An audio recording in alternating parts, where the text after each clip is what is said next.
Thank you so much for attending today's session. It's going to be on Know Your Rights.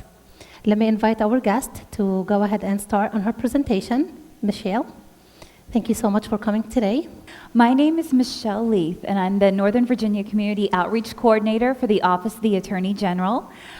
Today I came to do a presentation and provide you guys with some information on legal services fraud, notario fraud, scams, and identity theft.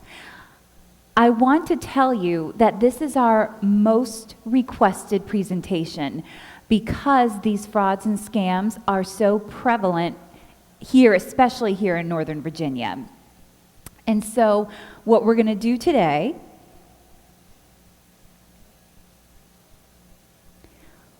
we're going to talk about exactly what notario or legal services fraud is. We're going to talk about internet and social media safety because we have found in our office a lot of internet fraud as well as scams and frauds over the internet. We're going to talk about current local fraud trends that we're seeing in the area and things that we have going on. We're going to touch on identity theft. And then finally, we're going to talk about what you can do for yourself and your loved ones to protect yourself from being victimized. Prevention is our best protection, and I'm hoping some of the information I'm here to give you today you find beneficial. Okay. Show of hands, has anyone heard of immigration legal services fraud before? Okay, what that is it's essentially someone who's saying that they are able to provide legal services when they are in fact not. In the Hispanic culture, notario means someone who can provide notary and legal services. Unfortunately, here, a notary is not necessarily able to provide legal services. So legal services people are searching for include immigration, citizenship, maybe perhaps other legal services, family legal services as well, adoption, divorce, and so forth. So I'm just going to read the top part. Immigration legal services fraud occurs when an individual promises to help procure an immigration benefit for an individual, family, or business, and then fails to provide the promised service. The reason I'm talking about this today is, unfortunately, we are seeing a spike in this type of fraud, especially here in this Northern Virginia area. Some folks will represent themselves as attorneys or lawyers, but are not able to do the things that an attorney or lawyer can do. Our office at the Attorney General investigates and prosecutes these cases, so I just want to make everyone aware, and we can talk about if for some reason you do need legal representation or an attorney, one thing or some things that you can look out for. If you do need legal representation, how to protect yourself. Hire only a licensed attorney or representative authorized by the Board of Immigration Appeals. When you do meet with an attorney or someone that you're interested in getting their services, ask how much it will cost. They should be able to have those fees for you up front. Verify, verify, verify. If you are going to give money to somebody for legal services, verify their credentials. If they give you referrals or resources, make sure to check those out. If someone, no matter what you're going to give money for, says they're licensed or bonded or insured, check that out rather than just take their word for it. You have every right to ask what the process is. So whatever your legal needs are, you have every right to ask what the process is, about the length of time, about procedures that need to happen, and approximate cost. A lot of the legal services fraud folks will charge a monthly maintenance fee, and that is a red flag. If someone is charging you a monthly fee, that is a red flag that it is indeed a fraud or a scam.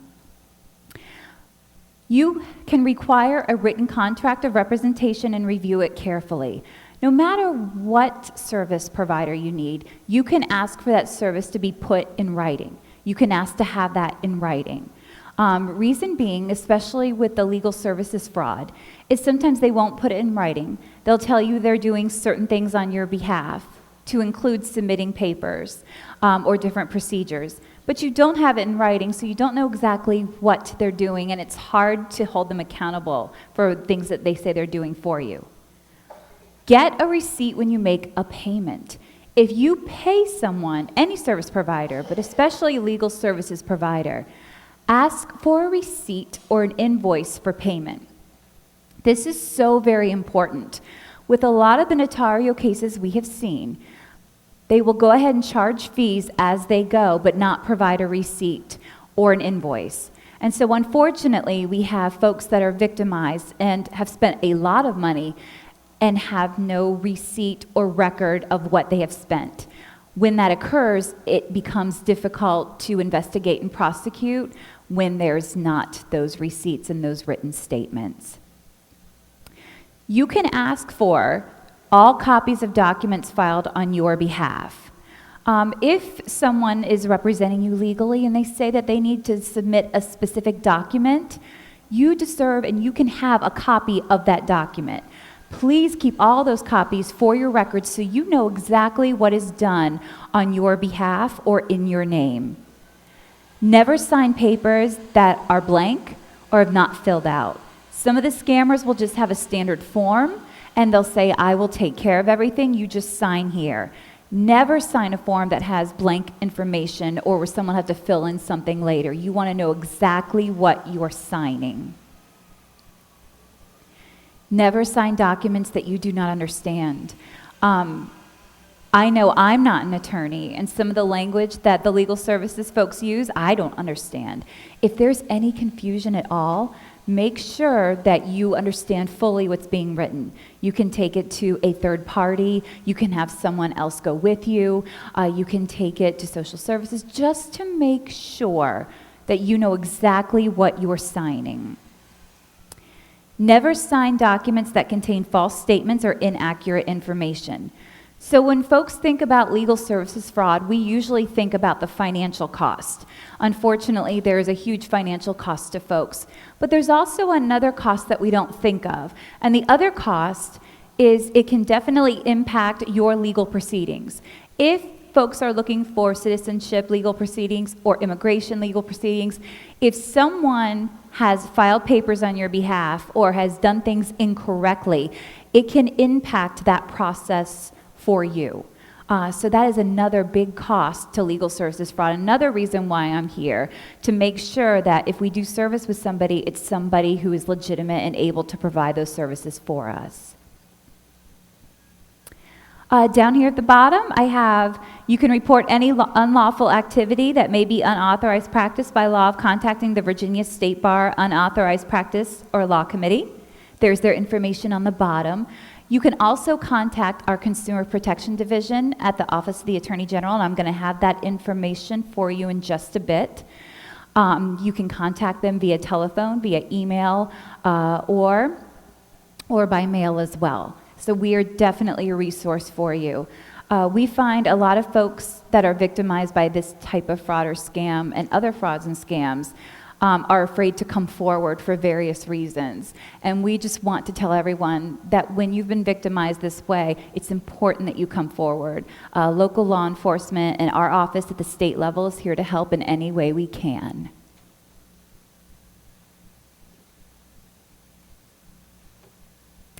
How many of you folks are on the internet or online or have email? Okay, a couple. We'll briefly talk about this. When you are online, there's a lot of things that we can do online. We can go shopping, we can pay bills, we can do banking. I did have someone at a recent presentation approach me and said, my bank says that they will only do my banking online, and I'm not comfortable doing that. Do I have to? And the answer is no, you don't. If you have a banking institution or a service provider telling you they can only do it online, you don't have to do that if you're more comfortable doing it in person.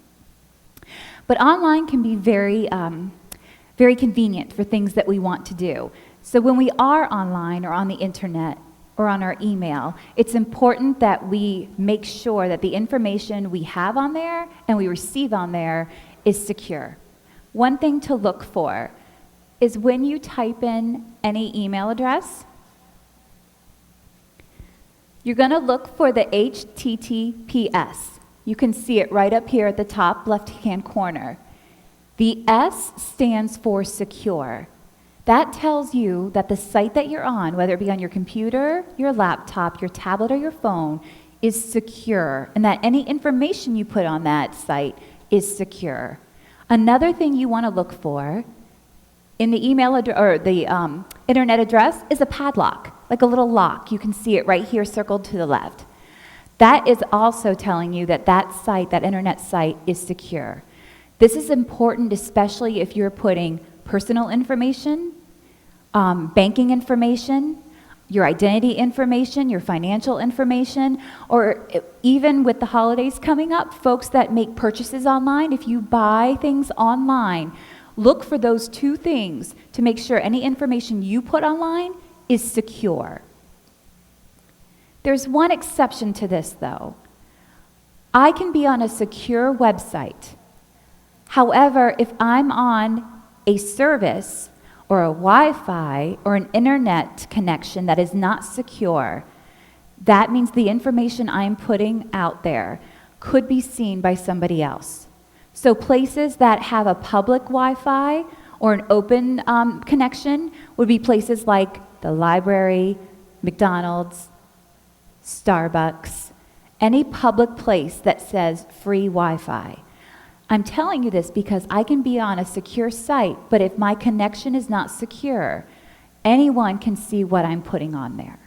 So what we tell folks is if you do need to put information online, to buy something, to do your banking, to pay your bills, do so from a secure connection that is password protected or is your own private internet connection. How many folks have email? Lots. This is right now one of the biggest areas of frauds and scams that we are seeing. This is just one. So you'll get an email telling you that either you missed your jury duty or that you were due in court or you are due in court, and they give you what they call a link to click on so that you can figure out more information. This isn't the only one. There are lots of emails that do this for a variety of things. We hear folks getting emails from unfamiliar service providers or unfamiliar markets or stores. The problem is, once I click on that link, so if I open the email and there's the link to click on to go to another website, we see this one. We also see right now funeral notifications where they'll tell you that someone you know of has passed away, and they have funeral details or other information for you if you click on a link.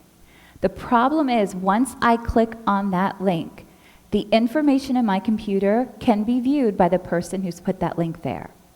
So what type of information do I have on my computer might they want to see? What would they want to see? Passwords, banking, social security number. Think of everything you have. Or if you think about, we do so many things on our phones now. So if I click on that link on my email on my phone, think of all the information you have in there. Your contacts, perhaps your banking information. All of your information is open for someone to see. In addition to that, the person who has sent you that email, who we don't know, can put a virus on your computer as well, which can impact your computer's functioning as well as the computer itself. There's one specific fraud that we are seeing a spike in right now, and what that is when you click on a link for a variety of reasons, your computer, your tablet, your laptop will freeze, and there'll be nothing there, and you can't type, and you can't look at anything. And then you get a message stating that if you pay a certain amount of money, the person who has frozen your computer, the scammer, will unfreeze it. Unfortunately, my law enforcement contacts tell me that there is no way to unfreeze that device. So once it is frozen, once we click on that link and our things are frozen, any information we have on that cell phone, that tablet, that laptop is lost. And just think of all the information that we keep on there, things that we don't want to lose. So what we tell folks is to never, ever open an unfamiliar email, or if you do receive an email, even from somebody that you know, because sometimes people will, what they call, hack into different email accounts. It'll look like it's somebody that you know, and you'll see a link there. Never click on a link that you do not know what it is. Never. Anybody on Facebook or Craigslist? There is one thing to remember about social media, and I wish my daughter would understand this as well. Anyone can be anyone online. Anyone can be anyone online. And so a lot of the criminals and the scam artists will use the internet. They'll use Facebook and Craigslist to get information from you or to try to get credit and or financial information off of you. Facebook. Some people are very proud because they have 5,000 friends on Facebook. I guarantee that they don't know all of those 5,000 people. It's important that if you do use social media, make sure you know who those people are, because the information that you put out can go to anybody. And sometimes folks will say, well, I saw a picture of that person, so that's who they are. Anyone can be anyone, which means anyone can use anyone's picture and be somebody completely different. One scam on Facebook we're seeing now is someone that you're friends with, you'll get another friend request. And so folks are thinking, well, I'm already friends with them, I'll go ahead and accept their request. And what it is that someone online has gone online under their friend's profile and refriended them. So it's important that if you do receive that, reach out to the person, and number one, let them know that their account has probably been hacked, and don't accept that friend request. Craigslist and Facebook also offer an opportunity to keep in touch with folks, and things like buy and selling things. There are a lot of yard sale sites where you can buy and sell things. On Craigslist, there are a lot of job opportunities that you can look at, and real estate opportunities too. I want to caution all of you when using Craigslist. Again, anyone can be anyone online. And so some of the frauds that we have seen on Craigslist, a lot of real estate fraud. Folks putting residences up for rent, or saying that a home is available for rent, and they will take money, and unfortunately that home is not available for rent or purchase. And unfortunately that money, once it's gone, it's gone. We've had instances where people will live in a residence and will, what they do, sublet when they don't have the authority to do so. And unfortunately, that can leave somebody without the home that they wanted, as well as without their money. Buying and selling and meeting folks that we meet on social media also adds a new challenge, because if it is a scam artist or a criminal, where does it put that person? Puts them right in front of us, doesn't it? Which could open up to a whole different type of victimization. There are scammers on Craigslist that will offer to buy things or sell things to you that you may be in need of. And when you meet with them, there have been cases where folks have been robbed or worse. So we tell folks, if you are doing business online, it can be a great place to look and buy and sell items, and on Facebook too, but make sure to keep yourself safe when you do that. And how can we keep ourselves safe online? Those of you who are on Facebook, use your online privacy settings. So some people will say, I don't mind putting my birth date on there. What the criminals do is they use any piece of information they can get from you that they can find online to piece together the puzzle of who you are. And they don't need all the information to get the information they need. So things like your social security number, your birth date, places where you live. A lot of people like to check in on social media of cool places where they're at. We had a recent case where a woman loves shoes and constantly took a picture of her beautiful shoe collection. She also put on Facebook that she was going on vacation for a week. She was leaving her house. When she got back from vacation, she didn't have those shoes anymore because she put it out there, and I imagine some other stuff she lost too. She put it out there she would not be at home. She put it out there that her home would be empty. And to someone who's online looking for that opportunity, they found it. Not only can anyone be anyone online, but anyone can see the information we put online, even if we think that it's only our friends. The scammers are very good at what they do. So please limit to what identifying information you put online. Do not include identifying information on online profiles. Never share location information, or if you plan to be out of town. And do not share personal information. One thing I want to stress to you today is your personal information, that stuff that we talked about, your social security number, your address, passwords, banking information, check cards. That is who you are, and that's a piece to your puzzle. We wouldn't leave here today and open up our wallets and pocketbooks and show anyone out there, would we? We have to treat our personal information verbally and over email just as we would treat the documents in our wallet, our pocketbooks, and our purses. We don't think of it that way sometimes because someone will seem trustworthy. But unfortunately, there are a lot of folks on the telephone and online that will take that information to victimize.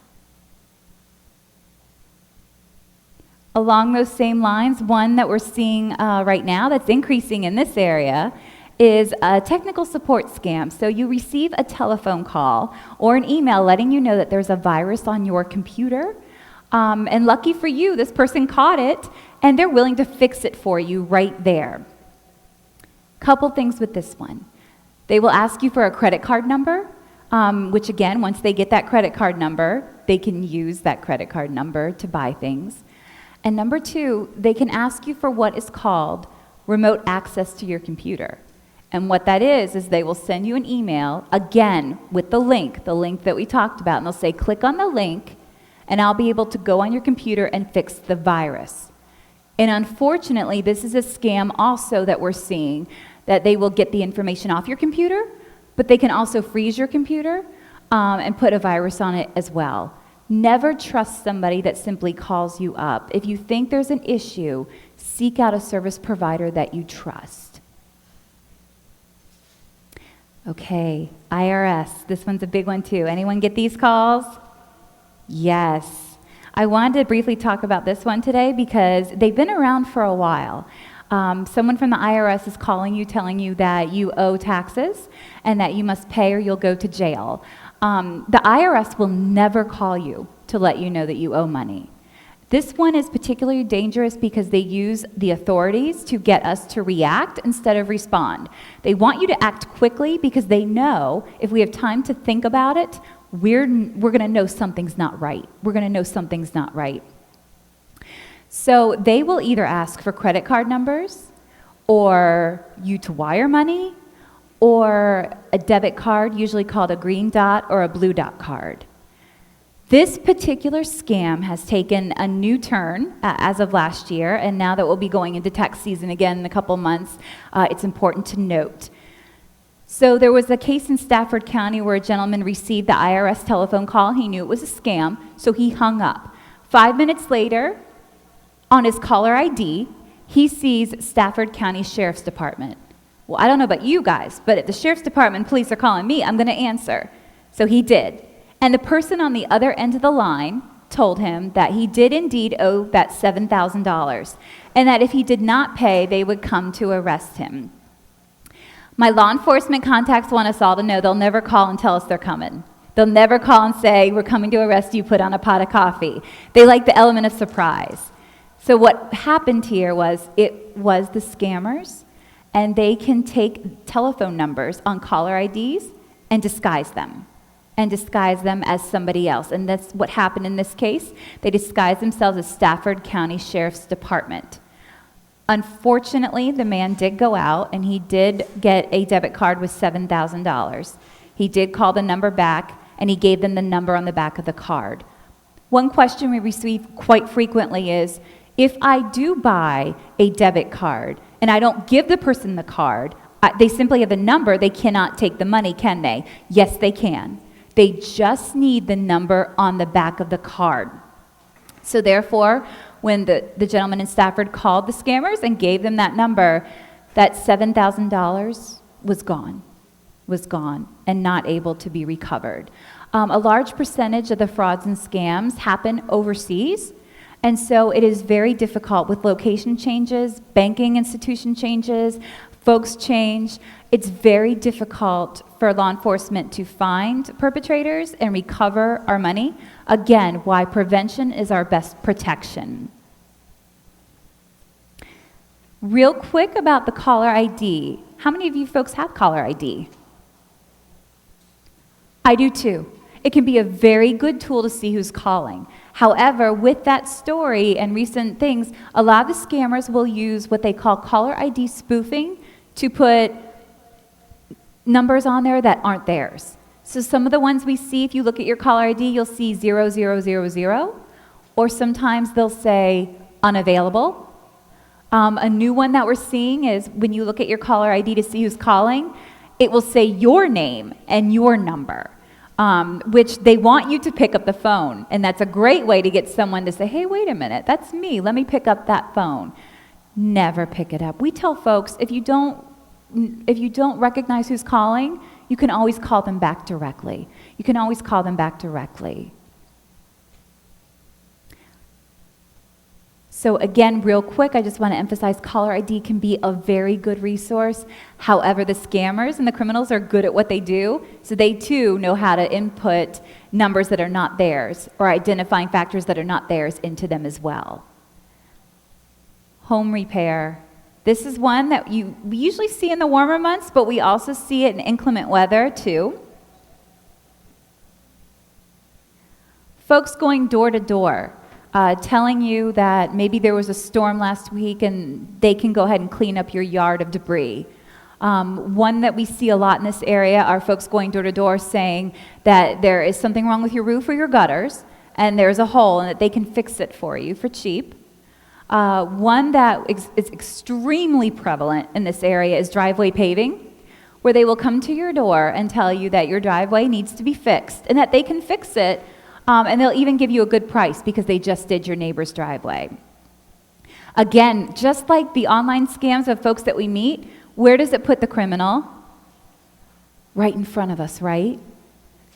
And even worse so, at our homes, a place where we're supposed to feel safe. These types of scams can take many different terms. Sometimes folks will say, well, they had a business card. And they will have a business card. Or they'll have a business card and it will say licensed, bonded, insured. Just because someone has a business card does not mean they're legitimate. Just because someone comes to your door does not mean they're legitimate. Just because someone says they're licensed, if you entertain doing business with that person, verify. Verify. Ask for references. In addition to home repair, I also want to bring up solicitations door to door. Those are big scams from time to time as well, where someone will come right to your door selling something. Some common ones that we hear now are burglary systems, home security systems, vacuums, magazines, you name it.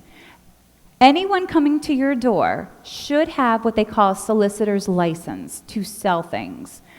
If they do not, you can ask them to leave. What we encourage folks to do is that if someone is at your door that you don't recognize, simply don't answer it. A lot of the criminals, the frauds and scammers will know comings and goings. They'll know if someone lives alone. They'll know if no one else is home around. And once you open that door, you're very vulnerable to whoever is at that door. There have been cases where folks have taken money, offering to buy something and taking money and not providing the service. Or if with our home repair or yard work, they'll say, it took a little more than what I thought, I need another $2,000. And at that point, they're right in front of us, right? So they can act very, very aggressive and can often instill fear. Another trend that we are seeing right now is with folks coming to your door, whether it be home repair or selling something, they'll come in pairs of 2 or more. And we've had cases where they will ask to use the restroom or ask to use your telephone. And once that happens, that puts them where? In your house, where they're able to look around for valuables and other things as well. I want to briefly talk about one thing. Our office is doing a lot of work right now with the heroin and opioid medication, prescription drug medication epidemic. Unfortunately, there's a big epidemic here in our area. And as an impact of that, folks who are addicted to those drugs, they can do desperate things to get those drugs. So my law enforcement contacts tell me there is an increase in burglaries and home invasions, and they're not going for the valuables. They're not going for the money. They're going for what's in your medicine cabinet. Sometimes you'll get a prescription drug, maybe you had minor surgery or dental work, and they'll give you things like Percocet or oxycodone or OxyContin. And if you're anything like anyone else, maybe we take a couple when it hurts and then we put it in our medicine cabinet and forget about it. There were some recent cases not very far from here down the Spotsylvania area where a senior citizen couple was at home and their home was invaded. Someone busted their way through it. And again, they bypassed the valuables. They went straight for the medicine cabinet. So with that said, we tell folks never allow anyone who shows up at your door to have access into your home. With those cases too, sometimes they'll go around back while you're talking to whoever's at the front door, and they'll find a way in through the back, or they'll unlock a door or window so that they can come back to the residence when the resident is not there, when we're not home. These are especially dangerous because it puts the criminal, again, right in front of us, and it can cause us bodily harm by being victimized. So we tell folks, if you don't recognize who's at your door, you don't have to get it. Never buy something from someone who just simply shows up at your door. It's important that we do that research. Okay, identity theft. This is another one. Why would somebody want my identity? What could they do with it? They could buy things, right? They could take credit out in my account. If I had someone's social security number, I could take credit out. I could buy things with their banking account, checking account, and so forth. I can use their credit for various things. I can also commit crimes and not be responsible for them because I'm using someone else's identifying information. Identity theft is a big problem that our office sees statewide. And unfortunately, again, prevention is the best protection because once our identity has been stolen or that information is out there, it can be a very lengthy process to restore it and get it back. What are the criminals looking for? Number one is our social security number, our address, online identity, credit card number, our name, or any other pertinent personal information. So again, think of it like a puzzle. They don't need the whole puzzle. They just need pieces of that puzzle to put us together so that they can gain access to that information. An unknown debt, a shocking damaged credit report, or a surprising criminal record can dramatically change your life. A lot of folks that we work with that have been victimized don't even realize their identity has been stolen until it's too late. So here are some tips. What can you do to keep yourself safe from identity theft? Folks who have Medicare or their Social Security cards or any other identifying card with your Social Security number on it, don't carry it with you. Medicare will tell you, those of you who do have Medicare, they will tell you, go ahead and black out your Social Security number so that if someone does take your purse, your pocketbook, your wallet, they do not have that important piece of your information, your Social Security number. Be wary of any requests for information that come via phone. So another type of fraud that we hear is folks will call saying, remember the charity you gave to last year, can we depend on your donation again? Or it'll just be a charity saying, there have been recent storms or tornadoes, and can you give? Verify that that charitable organization is legitimate. Never give out your personal information to anyone until you verify. Going back to that analogy of think of your pocketbooks, your purses, and your wallets. You wouldn't show somebody who just showed up at your door or called you on the phone that information without knowing exactly who they were first. Same thing verbally or over email. We don't want to give that information unless we know exactly who that information is going to. Shred paperwork when you don't need to keep it. We tell folks, look at your documents. Look at your banking documents, look at your credit card statements, look at your healthcare statements. I don't know about you, but I've been guilty on occasion where something will come in the mail and I'll open it and it will say the magic words, this is not a bill. And I think, phew, and I toss it. Always look it over. because that banking information, that healthcare information, that credit card information will tell you what's being done on your behalf. And we've had victims of identity theft who've had folks using their credit cards or using their credit, and they never checked, so they didn't know until it was too late. If you keep careful records and you check those records, you will see things that you will identify as not being responsible for, and that will flag you that you'll need to do something about that. Protecting your computer or your smartphone. So everything that we talked about previously, do not click on an unfamiliar link. Do not open unfamiliar emails. If someone calls you and says that your computer needs some work, never trust somebody again who simply calls you. Protect it and the information you put on it. Be vigilant when traveling. So a lot of folks will report that when they are out traveling, especially to places they're unfamiliar with, they can be the victim of fraud, scam, credit card theft, identity theft. So take only the documents that you absolutely need to take with you.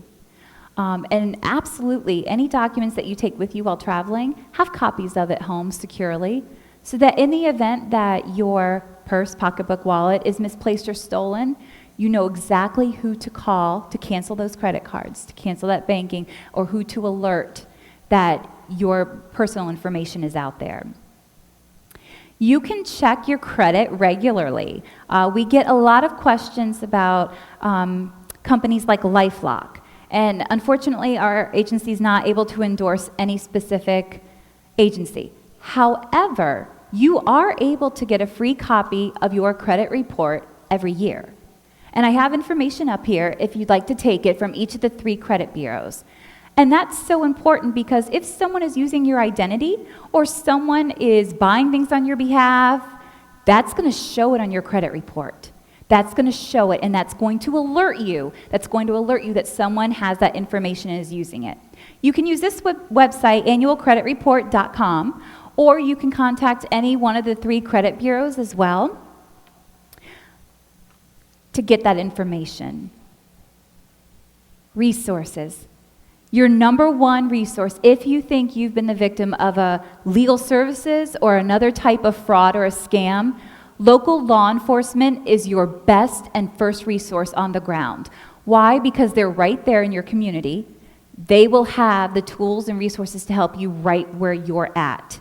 We encourage folks, if you feel you've been victimized by financial fraud or another fraud or scam, please report it. We have a lot of folks tell us that they don't want to report it. They feel embarrassed. They feel shameful. Maybe they don't have all the information. It's the criminals that should feel shameful, not us, not the victims. So please report it. Even if you are approached by someone and you are not the victim of a fraud or a scam, but it's happened to you, a lot of the local law enforcement agencies, the police departments, the sheriff departments want to know because they want to be able to know what's happening in their communities so that they can keep all the citizens safe. The Federal Trade Commission is also a really great resource. I have their website up here. They have a telephone number. Through the Federal Trade Commission, there are lots of information, there's videos, there's resources, and you can also do things like file a consumer complaint against a service provider. You can report identity theft on there as well.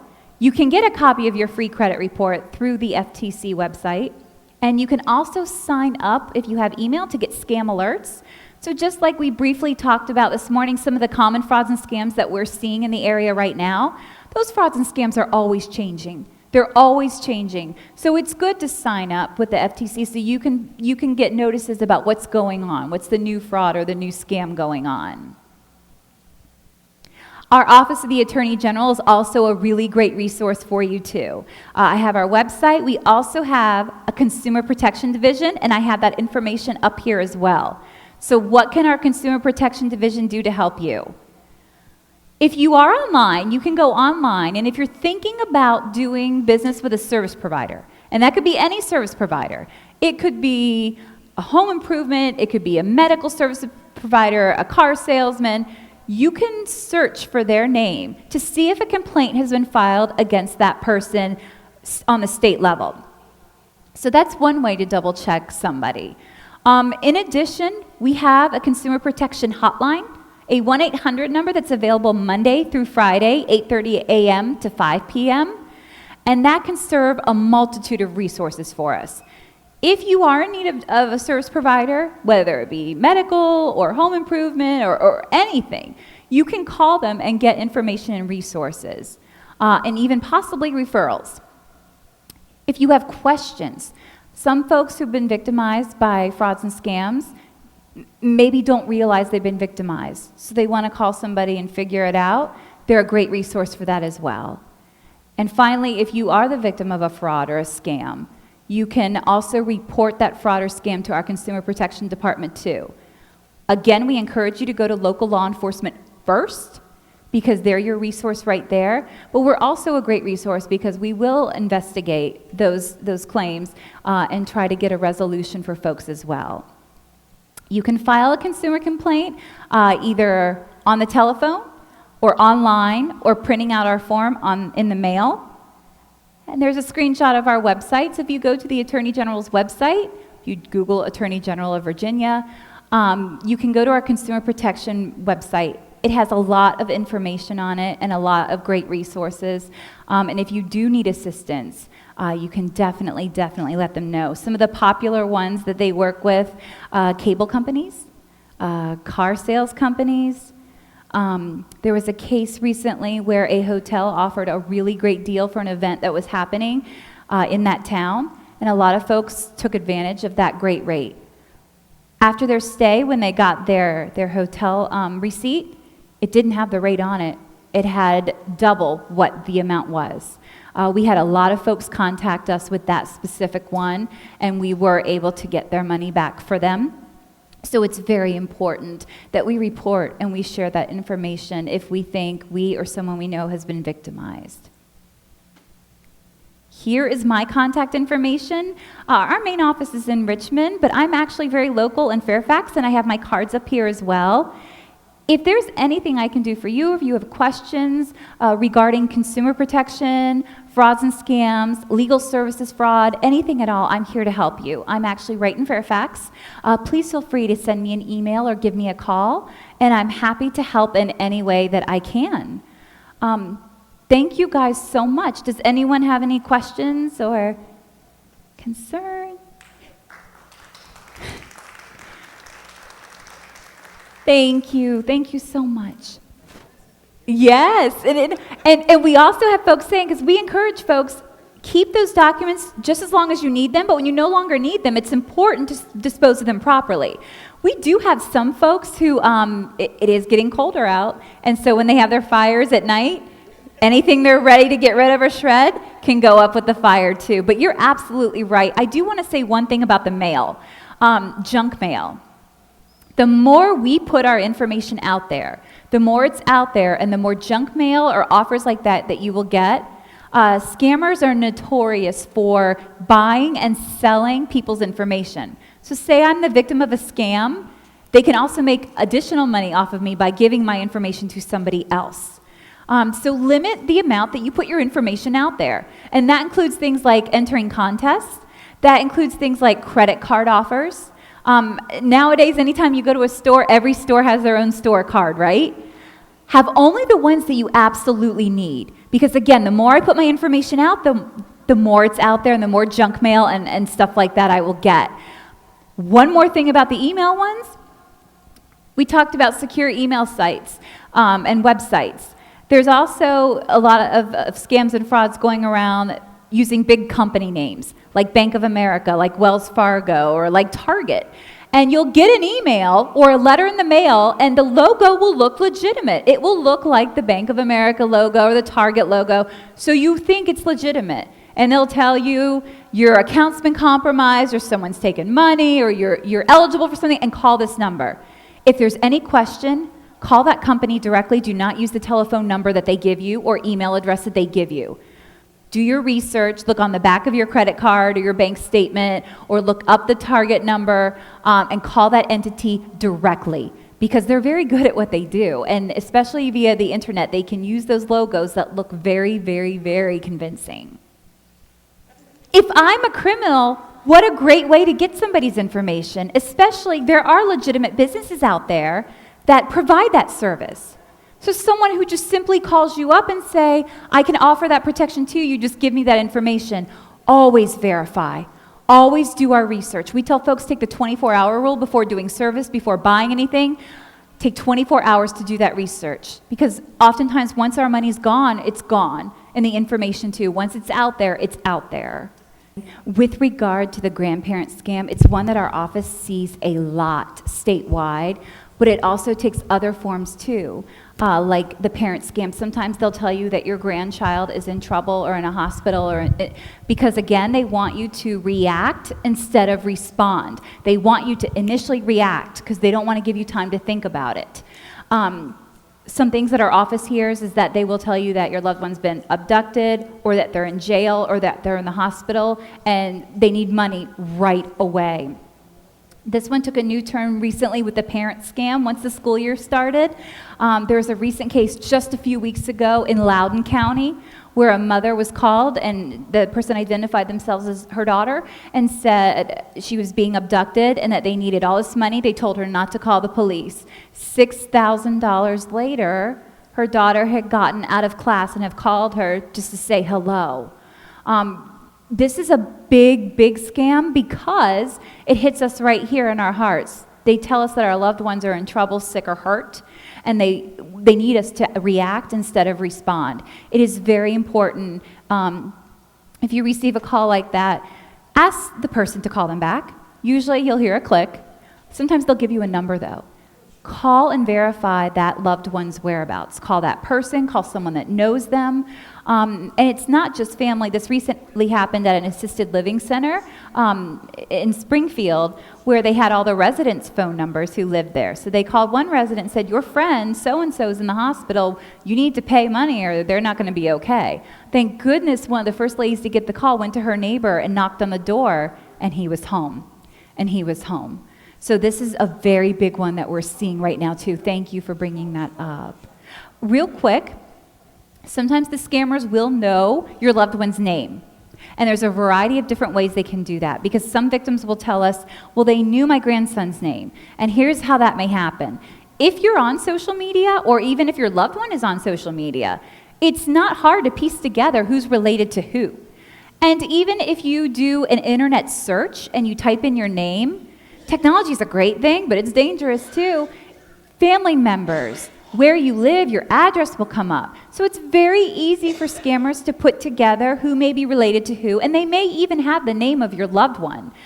In some cases, the scammer will call and say, this is your granddaughter. And the person will say, oh, Mary, is that you? Yes, it's me. Sorry, I sound different. I have a cold. Or someone on their behalf will call. So this is a big one that we're seeing that's taking a variety of turns. So we just tell folks, if you get a call that a loved one or a friend or a neighbor's in trouble, verify first.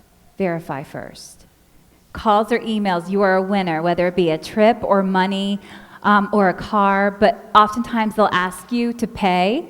You have to pay the registration fee or the taxes. Never pay to win a prize. Because the money we send the scammers is legitimate. It's our money. The money they send us, it's fake. It's fake. Never pay to win a prize. Never. Thank you for bringing that up. Sometimes you get a mail from your bank, or if you wanna apply for a credit, is like 4,000 or 6,000, and when you read this form.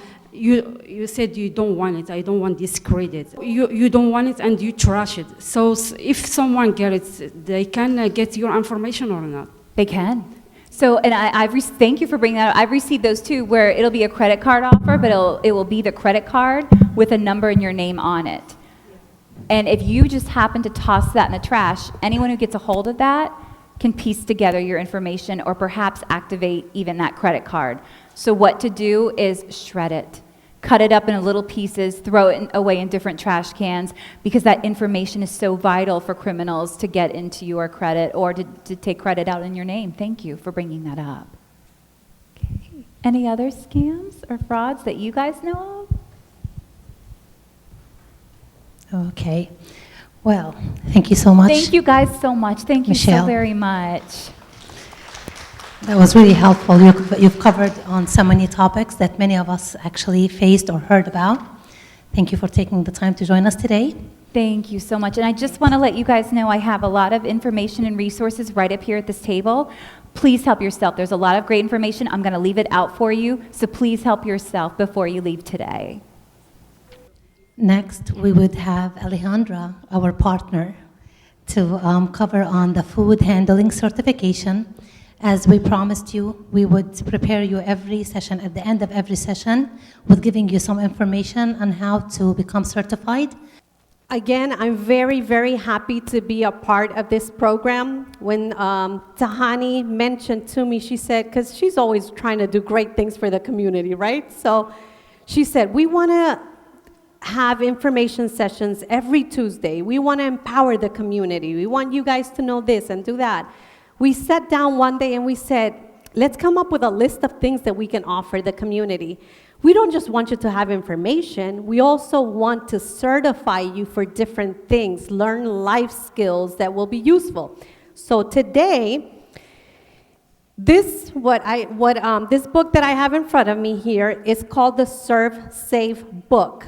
Now, when I tell you that we want to prepare you, little by little, every Tuesday, we will touch on something about this book because guess what?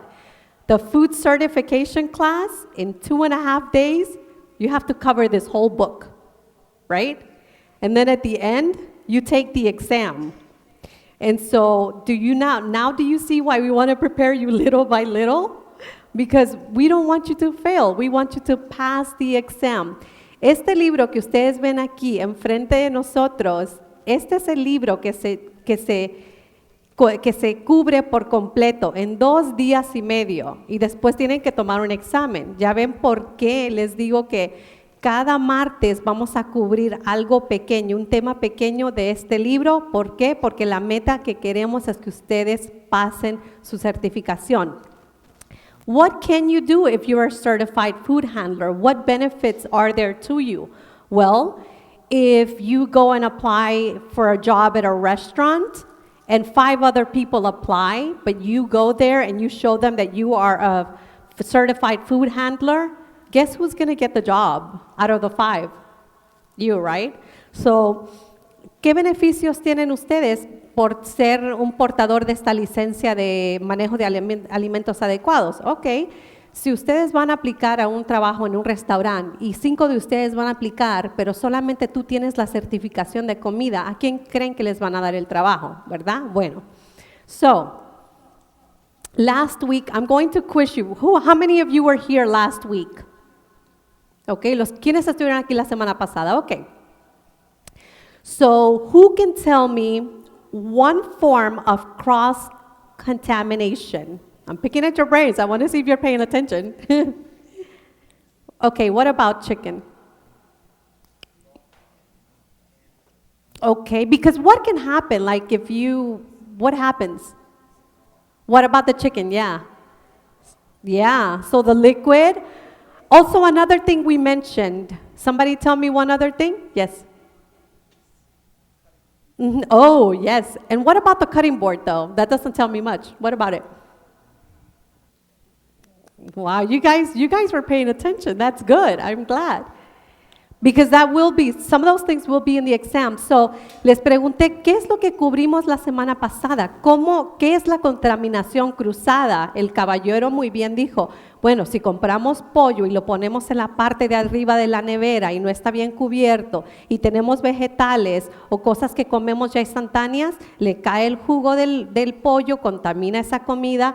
La señora aquí dijo que vamos a usar las tablas de cortar. Si cortamos pollo y luego venimos y cortamos la lechuga donde cortamos el pollo, eso está ahí y causa contaminación y nos podemos enfermar. So we talked about that last week, proper storage and cross-contamination. Well, what I have here, and I didn't bring much of these, I brought like 10 maybe. And well, let me ask another question. How many of you would like to become certified food handlers? How many of you? Yes, there will be. It's a 2.5-day class. I think you may pay like $10. I'm going to leave that to Tahani, not to us. You don't pay us anything, not us, but to get the certification. Sir, in the back, how much did you pay to become a certified food handler?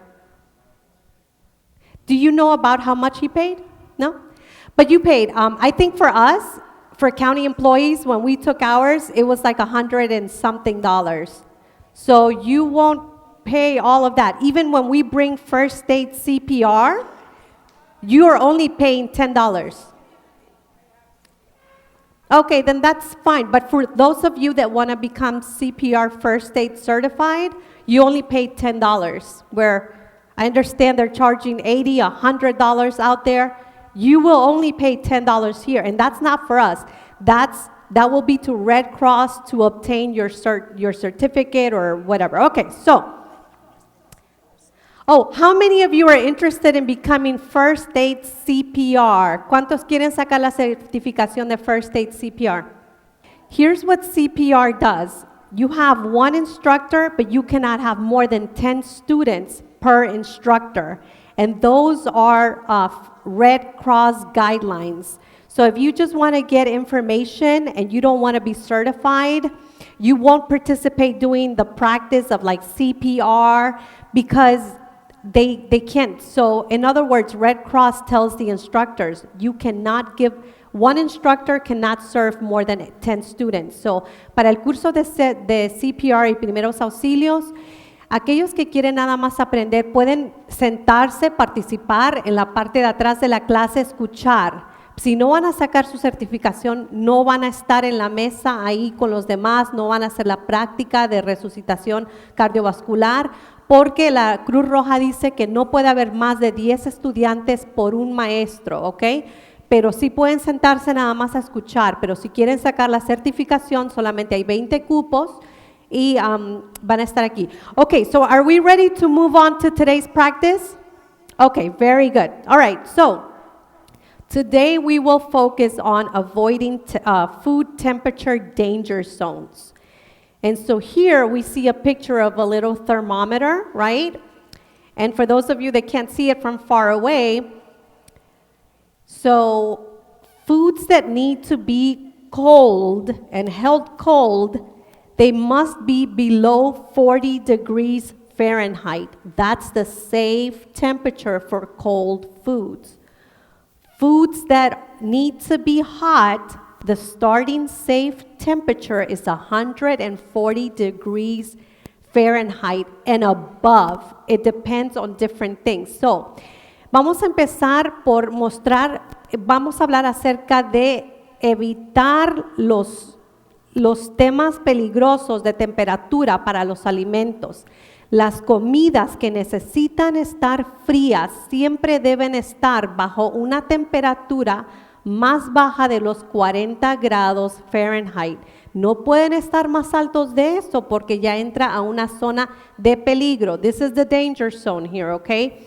Between 40 degrees Fahrenheit and 140 degrees Fahrenheit, that is a food temperature danger zone, okay?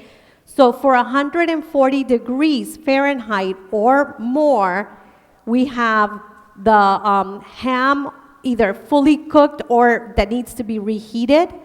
145 degrees or more is the beef, pork, lamb, veal, roast, steaks, chops, etc. Egg dishes and ground meat must be hotter than 160 degrees Fahrenheit. Poultry, so like chicken, stuffing, casseroles, reheated leftovers, they need to be done or reheated, or they need to be at a temperature of 165 degrees or more, okay? So, aquí vemos que las comidas para la temperatura caliente deben de ser de 140 grados, estamos hablando lo que es jamón de cerdo, ok? A los 145 grados o más caliente debe estar la carne de res, hígado, la de los roast que se hacen, los cocinados, los asados. También el pollo debe estar más de 165 grados, ¿ok? De temperatura, porque nuevamente esta es la zona de peligro. So once again, so someone tell me, what is the danger zone between what and what? And the gentleman in the back can't participate because he's already certified. So what is the danger zone, the degrees between what and what? Do you remember? What, which one? 40 and 140, very good. Give him a sticker, someone. Tahani gets a little gold sticker. Okay. So the food danger zone, again, is between 40 degrees Fahrenheit and 140 degrees Fahrenheit. Once again, cold foods need to be lower than 40, hot foods higher than 140, okay? So that's just one of the things. What I would encourage you is, if you want to, for those of you that want to become certified, come take a picture of this with your phone because it's the color version. I have others that are black and white here, but it's a little boring. It's not as interesting, right? But you can take a nice picture on your phones of the color version, and that would be good to have, right? Another thing that we will talk, and again, this information that I'm sharing is coming right out of the book. This is what we're using. Maybe this is not the latest version, but this is the version I had when I was taking it. So nuevamente, estamos practicando, ¿ok? Si ustedes quieren, yo tengo unas copias que ya está pasando, aquellos que se quieren certificar, ¿ok? Hay copias en blanco y negro, pero son un poco aburridas, un poco, sí, no muy aburridas, ¿no? Pero yo voy a tenerla de color, le pueden tomar una foto para que ustedes la tengan en color, ¿ok? Y todo, nuevamente, todo lo que estoy compartiendo lo estoy sacando justo de este libro, que es el que se va a usar para las clases. Quizás esta no es la versión actual, pero esta es lo que podemos esperar, porque el contenido en realidad pues no mucho cambia, ¿ok? Yes, and that's why the fee that we charge you, it's not to pay the mosque, it's not to pay Tahani, it's not to pay me, it's for your materials and your certification, okay? So it's not, again, so why are we doing this? Because we found out that out in the community, people are paying $140 or people are paying $80 to $100 to become first aid CPR certified. And if you need it for your job, and we know that there's a lot of community members out here that are struggling financially, so why are we doing this? Because we have your best interest in mind. We want you to benefit out of things like this. Anything that we can do to help the community, we will do it because we're here. We are your representatives. We're here to care for you. We're your community leaders. We want to make sure that no one takes advantage of you. We want to prepare you, okay? So, nuevamente ella dice que, ¿cuál es el costo? Le digo que sí, el costo es, no nos van a pagar a ella, ni a mí, ni a la mezquita. Esto es para obtener sus libros, sus materiales, sus certificaciones. ¿Por qué lo estamos haciendo? Porque nos hemos enterado que allá en la comunidad están tomando, no ventaja, pero les están cobrando muy caro. Y a veces hay personas que no ganan suficiente, que tienen necesidad. Entonces, ¿para qué? ¿Por qué lo queremos hacer? Porque somos sus líderes comunitarios. Nos importa su bienestar de ustedes. Los queremos preparar, los queremos educar, queremos que se preparen y todo. Y lo hacemos por ayudarlos a ustedes, ¿ok? So, yes, ma'am. You have to renew every 2 years, if I'm not mistaken. So, cada 2 años tienen que renovar su certificado de primeros auxilios, o CPR, okay? Okay, so the next thing that comes out of the book is foods that are most likely to become unsafe. And some of the foods, you can't see it from there, but I will, just to show you. It's milk and dairy products like cheese, meat, beef, pork, and lamb, fish, baked potatoes, tofu or other soy protein, synthetic ingredients such as textured soy, protein and meat alternatives, sliced melons. So for example, that fruit that we have there after like maybe 2 hours is not good or something like that. We'll find out from the book. I can't remember. I took this class maybe like 12 years ago, okay? But I still remember some, just not the exact minutes or timing, okay? So sliced melons, cut tomatoes, or leafy greens like spinach, lettuce, things like that. Eggs that are treated, okay? Chicken, shellfish, and other items like that. Heat treated plant foods such as cooked rice, beans, and vegetables, sprouts and sprout seeds, and untreated garlic and oil mixtures. It's not saying that this may look like a regular oil bottle. No, we're talking about if you create certain mixtures, that's what is more likely to become contaminated. Ahora nos vamos a enfocar en aquellas comidas que son más comunes a hacerse propensas a que se echen a perder muy rápido, ¿no? Como la leche, los productos lácteos, el queso, los yogures, etcétera, la carne, ya sea de pollo, de res, de cerdo, el pescado, las papas al horno, el tofu o cualquier ingrediente de proteína. Estamos hablando del melón, de los tomates que ya están cortados, de las lechugas o cualquier cosa vegetal verde que sea así como de ramita, de las espinacas, cosas así, ¿no? Los huevos ya cocinados, el pollo, el arroz que ya está cocinado, y los aceites que están, o sea, si ustedes hacen una mezcla de aceite, ¿no? Por ejemplo, de ajo con no sé qué más. Esto parece así, viéndolo nada más pareciera que es el aceite el que se va a echar a perder. No, el aceite común y corriente no se va a echar a perder. Son aquellos mezclas que ustedes han preparado para un platillo en especial, ¿ok? So, those are the two things that we touched on today. Again, last week we touched briefly about cross-contamination. This week we were talking about proper food temperatures or the danger zone, because sometimes I'm going to see if I can get a copy of the exam, because just like any others, in school they want to know that you have studied, that you have prepared yourselves, right? So they will throw in a trick question here and there. So, así como en las escuelas quieren ver que ustedes se han preparado, que han estudiado, les van a meter por ahí una pregunta que es como una pregunta disfrazada, ¿no? Como para ver, engañosa, para saber que ustedes han estudiado el material y que están preparados para esto. So, are there any questions today about anything that we touched on? Every week, I'm taking something from the book, and we are pretty much cutting down the book. We're studying the book week by week, okay? And that's why I want you to either take a picture, take copies, or whatever it is to study, so that once you start taking the classes, you go in there with knowledge and better prepared to pass your exam, okay?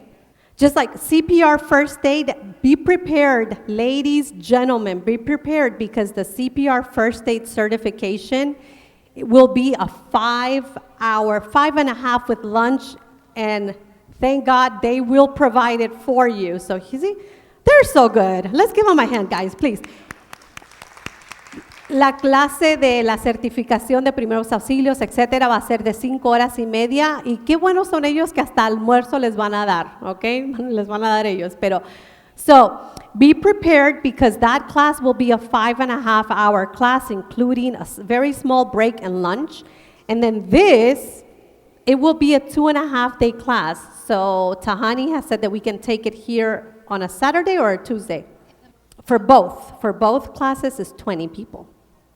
Yeah, and let me double check with the Red Cross, because yes, you are right. For both the CPR first aid and the food certification, if you are only looking to get recertified, you're not going to take the full classes.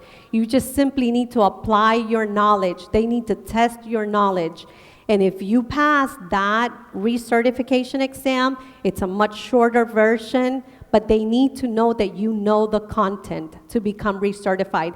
So ella pregunta, o ella dice que si la mayoría está de acuerdo, pueden reservar un sábado aquí para tomar las clases. Todo depende de cómo vayan los horarios, ¿no? A ella preguntó que si para recertificarse, Ok, bueno, pero vamos a hablar acerca de eso porque lo podemos hacer igual también en español otro día, ¿ok? But, I lost my train of thought there. Tahani's coming around for you to take a picture of this, ¿ok? Lo que ella estaba diciendo, ella preguntó que si para recertificarse tienen que tomar la clase entera. Obvio, no tienen que volver a tomar toda la clase, va a ser más corta para recertificarse, pero tengo que asegurarme con la Cruz Roja de ese proceso y qué tanto tiempo se necesita para eso. Any other questions? She was asking how long are the classes. I was saying that from what I recall, it's like 2 6-hour sessions plus another 4 hours. So would it be good to start from 10 to 4, 10 to 6, 8 to 4, no, 8 to 2, 10 to 4? What are the times that are most convenient? So since we are 12:10, I know that our sewing class had joined us today. I want to go ahead and dismiss you guys for your next class, correct? Thank you so much, Alejandra, my wonderful partner.